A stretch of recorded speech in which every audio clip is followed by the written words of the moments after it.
Hello, welcome to this small part of the HiSky HMX280 demo. So I will show how to plug this quadcopter into the Openpilot. So the first thing to do is to go to these web pages here and download the last version available, compatible with the flying controlling board.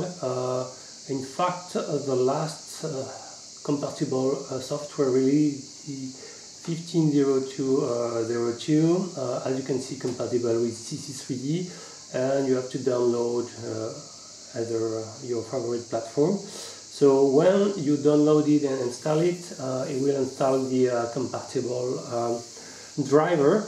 Okay, and the next stuff to do is to plug a micro USB cable, okay, into the plug there, like this. Okay, you will need to fire the quadcopter because you need to power the radio part. Okay, so I strongly advise to do everything without the prop installed. Okay, when it's done, you can turn on the remote if you want, like this. Okay, and plug into your computer, as you may see. Okay, I will plug into the computer, and okay, and after I will be able to run the Openpilot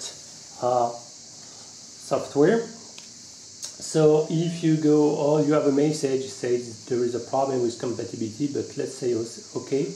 But if you go to the scope there, or this one, as you may see, look, if I'm moving the quadcopter, it's also moving on the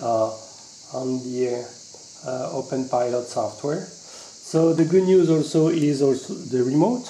If, for example, on the left, the right stick, you can see is moving. Be aware, if you push the right stick on the left, it will arm. You hear arm, so you need to disarm. Be aware. This is why I told you not to do it with props installed. So I will disarm like this. Okay, it's disarm. So the most important, I would say, it's if you go to configuration and this one, you can see all the channel. So if you install on dual rate, it should not exceed 2000. Okay, and the same here. Okay, be aware, it's armed.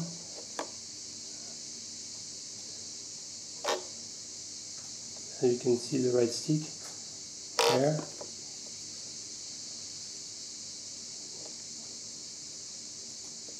Left.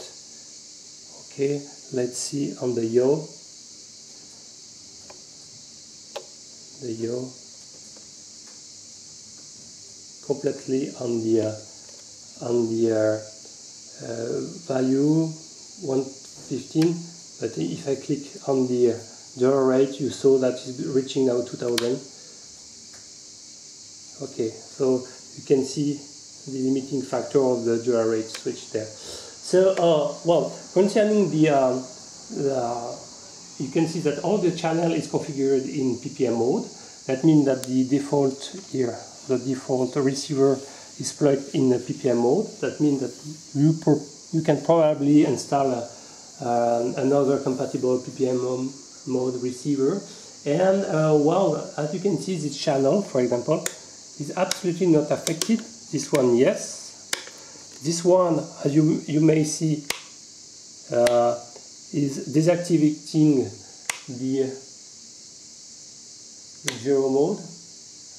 It's the flight mode here. You can see, for example, flight mode goes to the value extremely low to, when I switch it to the maximum here, it's not very visible, but it's going from this position to this position. And the throttle hold, as you may see, impact the throttle stick. Okay, for example, let's say, and immediately return to 0. Okay, so the only freeze switch is this one. It's not affected yet. So for example, you can, I don't know which channel is it, but you can affect it to something if you want through the interface. So for example, if you want to, I don't know, to trigger a camera or something like this, you can. Okay, so it was the way to connect your quadcopter to Openpilot with this 3D compatible driver. Okay, thank you.